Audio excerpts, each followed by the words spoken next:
We've all seen the sun. Well, we all know it's there, at least. You've probably never looked at it directly if you know it's good for you, but unless you have literally never even looked outside, you probably know about the sun. Today, I'm going to be telling you more about our sun. The sun is the yellow dwarf star at the center of our solar system. It's classified as a G2V star. G2 is the second hottest stars of the G class, while the V means it's a main sequence or a dwarf star, so it's pretty typical for its temperature class. The sun is a huge ball of hydrogen and helium, plus a teeny tiny bit of some other stuff held together by its own gravity. That very same gravity keeps everything in the solar system in orbit around it. To say the sun is important to us would be an understatement. We quite literally could not exist without its heat and light. Interactions between the Earth and the sun drive things like the seasons, ocean currents, weather, climate, and much more. The Latin word for the sun is sol, and this is the root word for the adjective solar, which is what we use to describe anything related to the sun. For example, the solar system, which is so named because the sun is at the center of it. Additionally, Helios, the god of the sun in ancient Greek mythology, is the source of terms such as heliophysics, the heliosphere, and helioseismology. So, a bunch of other stuff relating to the sun. Let's dive deeper and take a closer look at the closest star to Earth.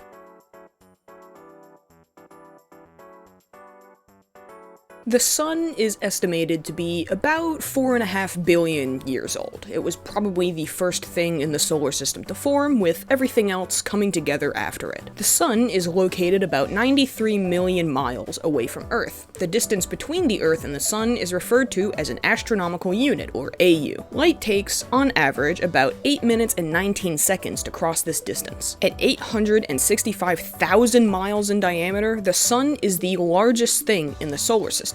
It's 100 times wider than Earth and 10 times wider than Jupiter, approximately. Besides being the largest, the sun is also the most massive thing in the solar system. It contains more than 99% of all of the solar system's mass. If you were to take all of the planets in the solar system and mix them together into one great big ball, the sun would still be more massive than that by about 743 times. Although the sun seems really big to us, it's pretty average in size in terms of stars. Much bigger stars have been found, but so have much smaller ones, so it's kind of in the middle. The sun radiates a lot of energy, and this energy originates from hydrogen fusing into helium in the sun's core. You may have heard of other planets' days being measured. The day is defined by how long it takes a planet to rotate once, but it's difficult to measure a day on the sun. It has no solid surface because it's just a big ball of hot plasma. This plasma rotates at different speeds at different spots on the sun. At the equator, the sun rotates once every 25 Earth days, but at the poles, the rotation is much slower, so it takes about 36 Earth days. Speaking of the sun's rotation, it's a bit tilted on its axis. With respect to the plane of the planet's orbits, the sun's spin has a tilt of about 7.25 degrees. Heliophysics is the science of studying the sun and its influence on everything in the solar system. The sun is the closest star to us, but what's the next closest? That would be the Alpha Centauri triple star system. Proxima Centauri is about 4.24 light years away, while Alpha Centauri A and B are a bit further at 4.37 light years. Now, that may sound like a short distance. Only 4? That's such a small number, you might be saying to yourself. But I'd like to remind you that a single light year is about 5.88 trillion miles. Yeah. Stuff in space is really far from each other. Anyway, back to our sun. The sun, along with the rest of the solar system, is located in the Milky Way galaxy in a spiral arm called the Orion Spur. This extends outward from the Sagittarius arm. The sun orbits around the galactic center of the Milky Way and pulls everything else in the solar system right along with it.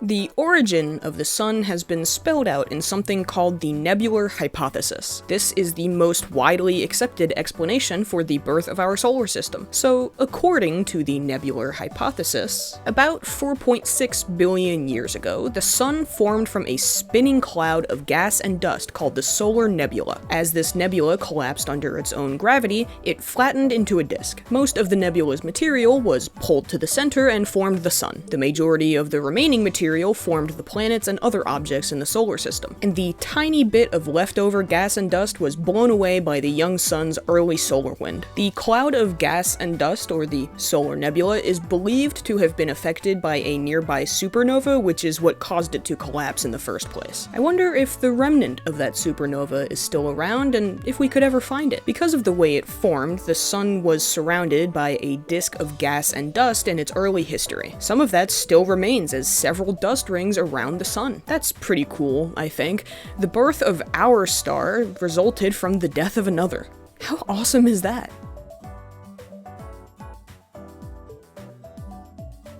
The sun is divided into several different regions. These regions are the core, radiative zone, convection zone, photosphere, chromosphere, transition zone, and corona. Let's take a closer look at each one. The core is at the very center of the sun. It extends about a quarter of the way to the surface, and about half of the sun's mass is here. The temperature in the core is around 27 million degrees Fahrenheit. This is hot enough to sustain nuclear fusion. These fusion reactions create outward pressure that supports the sun's mass. Otherwise, it would just collapse under its own weight. The core is the hottest part of the sun. The nuclear reactions here, specifically hydrogen fusing into helium, power the sun's light and heat. The radiative zone is the layer just outside the sun's core. Here, photons of light carry the energy from the core's nuclear reactions towards the surface as thermal radiation. Energy can take millions of years to leave the radiative zone. It's just bouncing around in there for a very,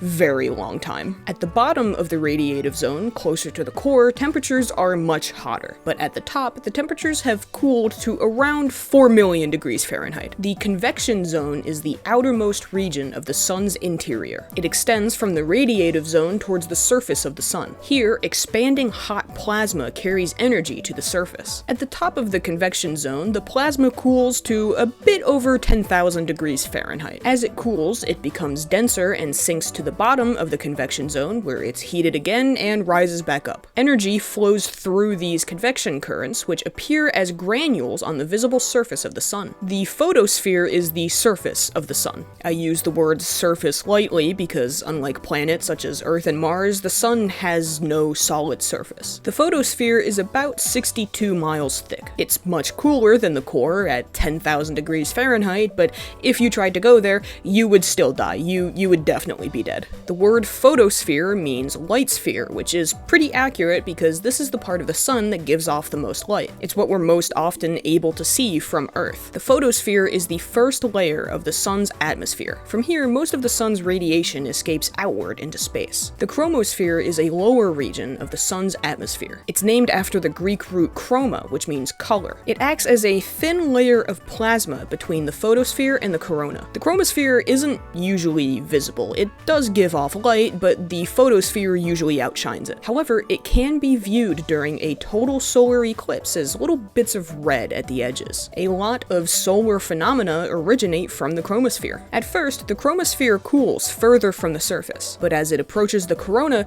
it starts to heat up. The transition zone is not always considered its own region. It's the thin layer where the chromosphere rapidly heats and becomes the corona. Exactly why this happens is a mystery. The corona is the outermost part of the sun's atmosphere. Like the chromosphere, it's normally hidden by the photosphere's light, but it's visible during a total solar eclipse where it appears glowing white. Being about 10 million times less dense than the photosphere, the corona is dimmer and much harder to see. The high temperatures of the corona are a bit of a mystery. Why is it so hot when it's so far from the core, the hottest part of the sun? It's like if you were cooking at the stove, thought to yourself, damn, it's pretty hot, I should go cool down, and then as you walked away from the stove, you just kept getting hotter. Yeah.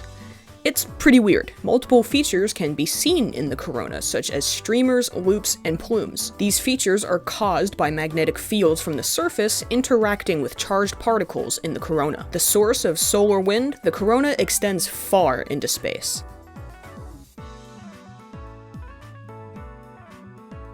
The sun generates magnetic fields that form the interplanetary magnetic field. When material leaves the corona at supersonic speeds, it becomes the solar wind. These form the magnetic bubble around the sun called the heliosphere. The heliosphere extends beyond the orbit of the planets. So technically, the Earth exists inside the sun's atmosphere. Anything beyond the heliosphere is defined as interstellar space. As the sun rotates, the magnetic field spins out into a large spiral called the Parker spiral. The heliosphere appears elongated as the sun travels through space at unimaginable speeds. There's several different parts to the heliosphere. Solar wind travels until it reaches the termination shock. Here, the speed drops abruptly from the effects of interstellar wind. The heliosheath is just beyond the termination shock. Here, solar wind becomes hotter and denser. The heliopause is the boundary between the solar wind and interstellar wind. The balance in pressure causes the solar wind to turn back and flow down the tail of the heliosphere. Finally, the bow shock is formed as the heliosphere travels through space. It's named after bow waves, which are what form in front of a fast ship moving through water.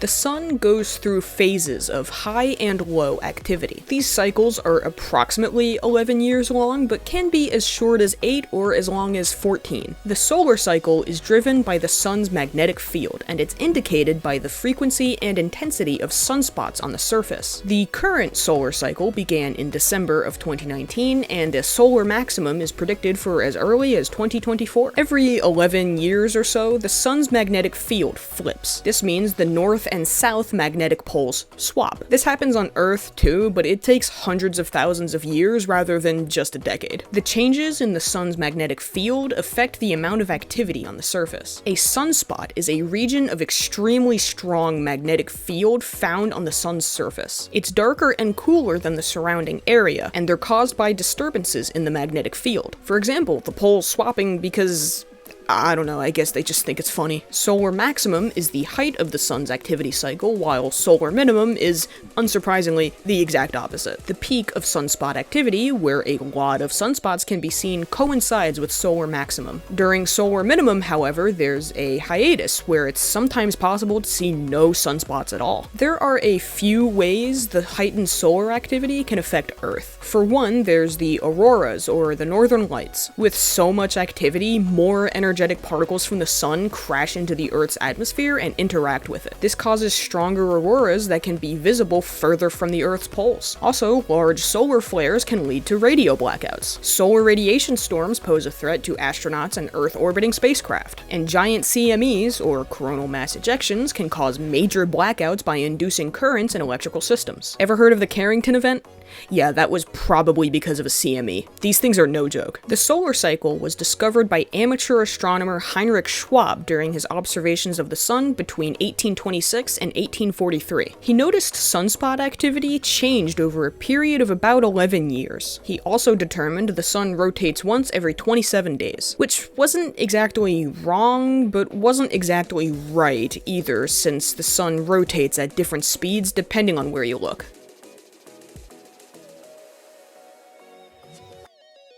So what's the future of the sun? Nothing in this universe lasts forever, so what will the fate of our home star be? Well, first, if you're hoping for an epic death like a supernova, I'll have to disappoint you. The sun isn't big enough to go supernova. You need a much bigger star for that kind of explosion. Instead, our sun will eventually run out of energy. It'll use up all its hydrogen. At the start of its death, it will expand into a red giant star. In this process, it'll swallow Mercury, probably Venus, and quite possibly Earth. This will happen in around 5 billion years, when the sun is about 10 or 11 billion years old. After becoming a red giant, it'll expand rapidly in size. Then the end of its life will come shortly after, and it will finish as a white dwarf. What is a white dwarf, you may ask? It's the hot core of a star like the sun that has exhausted its nuclear fuel. But is there anything beyond a white dwarf? Maybe. The black dwarf is a theoretical final stage of a star's life. It's a white dwarf that no longer emits significant light or heat, so they'd be very difficult to detect. However, they would retain their mass, and so they would be detectable by their gravitational fields. Why are black dwarves only theoretical? Is it just because they're so hard to detect and we've never picked up on them? Nope, it's because they literally can't exist yet. The estimated time it takes for a black dwarf to form is longer than the current age of the universe. But hey, if the predictions are right, that's the ultimate fate of our sun. A cold, dark thing floating in the infinite cosmos.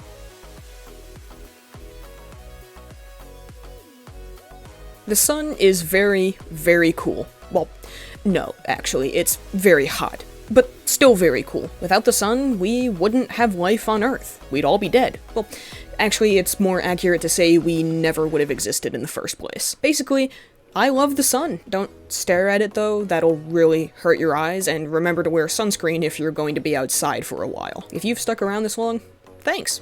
I appreciate it. I hope you enjoyed learning more about the sun. Have a good day, and I'll see you next time.